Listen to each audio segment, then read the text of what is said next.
J'ai été percuté par une voiture alors que je traversais la route.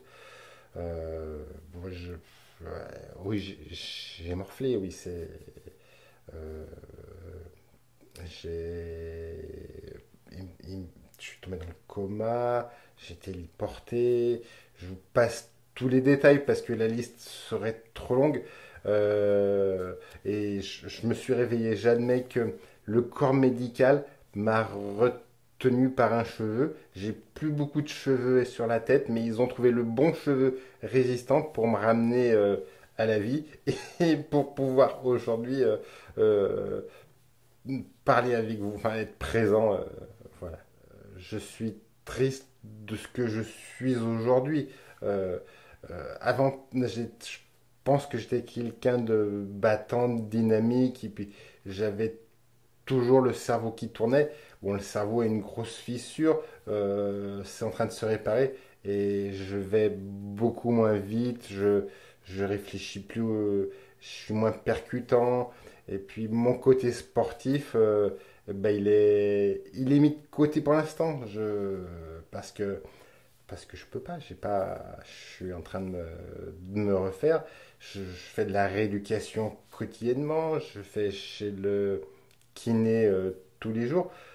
Mais je me réapproprie mon corps et c'est quelque chose que je connaissais pas. J'aurais jamais cru que je redécouvrirais, que je réapprendrais des choses simples. J'ai souvenir quand j'étais en rééducation, quand je suis sorti. euh, j'ai réappris à marcher. Ça m'a créé une émotion très très forte. Non, c'était une deuxième naissance, faut pas oublier. J'ai réappris à courir avion. Mais quelque chose qui me fut difficile quand j'ai réappris le, le pas chasser. Je savais ce que c'était, je voyais l'exemple et incapable de dire à mes jambes d'aller d'un côté ou de l'autre, à mes deux pieds de se réunir. Ça a été un travail, il m'a fallu plusieurs séances pour arriver à faire un pas chassé. Ça a été très compliqué, quoi. Donc, je suis en pleine reconstruction. Je me rebâtis de jour en jour. Voilà, je sais que ça va être long. Les médecins me l'ont dit, les neurologues m'ont bien fait comprendre. La psychologue je suis aidé, voilà, parce que après quelque chose comme ça, j'ai toutes ces aides euh, vont dans le même sens en me disant on est dans le temps neurologique, on n'est pas dans le temps cardiologique. Le temps cardiologique c'est à la seconde près, le temps neurologique c'est 2-3 ans. Voilà. J'ai eu un instinct de survie finalement. Euh, euh, je ne sais pas si je suis pour quelque chose, euh, mais cet instinct me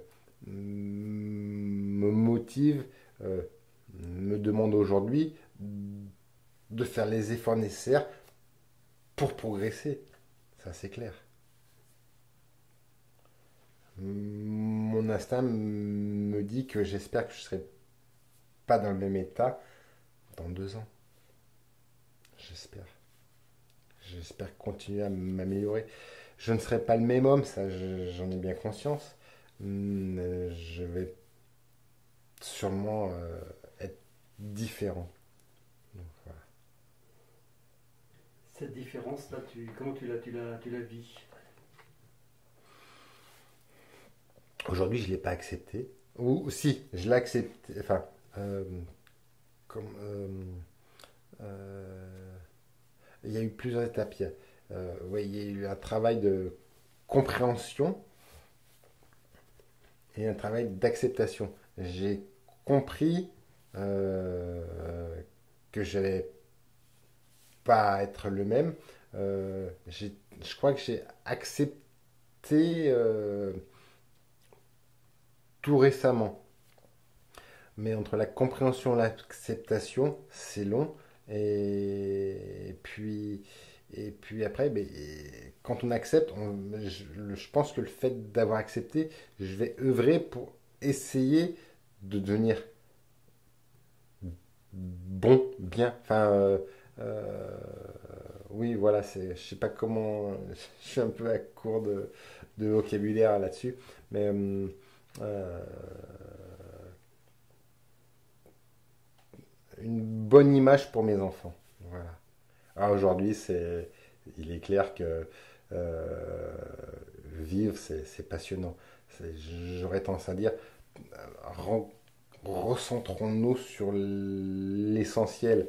Euh, oui, il y a des désagréments, oui, des choses qui ne nous rendent pas heureux ou qui ne nous satisfont pas, mais euh, oublions ce côté-là. Quoi. On est juste une petite chose toute simple, c'est quand je sors de chez moi, que je me dirige vers l'étang, je passe dans les petites rues, puis j'arrive au-dessus de la place des Remondeurs, où il y a un escalier qui semble, bien avant, une dizaine de mètres avant l'escalier, cette ouverture sur l'étang, je trouve ça beau aujourd'hui. Alors qu'avant, c'était joli, mais je veux pas dire que ça me laissait indifférent. Aujourd'hui, je vibre devant cette beauté. C'est une, c'est une ouverture sur la nature, sur la beauté, sur l'eau, sur le monde, enfin sur tout, sur tout. On sort de petites rues, puis il y a une ouverture, et le champ des possibles est en face, voilà. Et tu penses que avant ton accident, tu n'avais pas la même perception? Non, j'avais pas la même perception. Il est clair que j'étais tellement axé sur, euh, comment on pourrait dire, euh,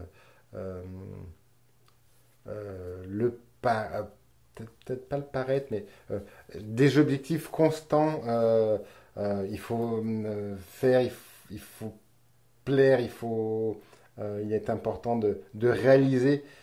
Et ben là maintenant déjà, j'ai réalisé à me relever, donc je vois les choses sous un autre angle. Ouais. Et autant par la pratique de l'ultra-trail, en courir en nature, je trouvais ça magnifique. J'espère qu'un jour, de nouveau, je pourrai faire des longues distances dans la nature en montagne, parce que je pense que ça pourra me faire encore plus plaisir. Je vais vibrer encore différemment, je crois.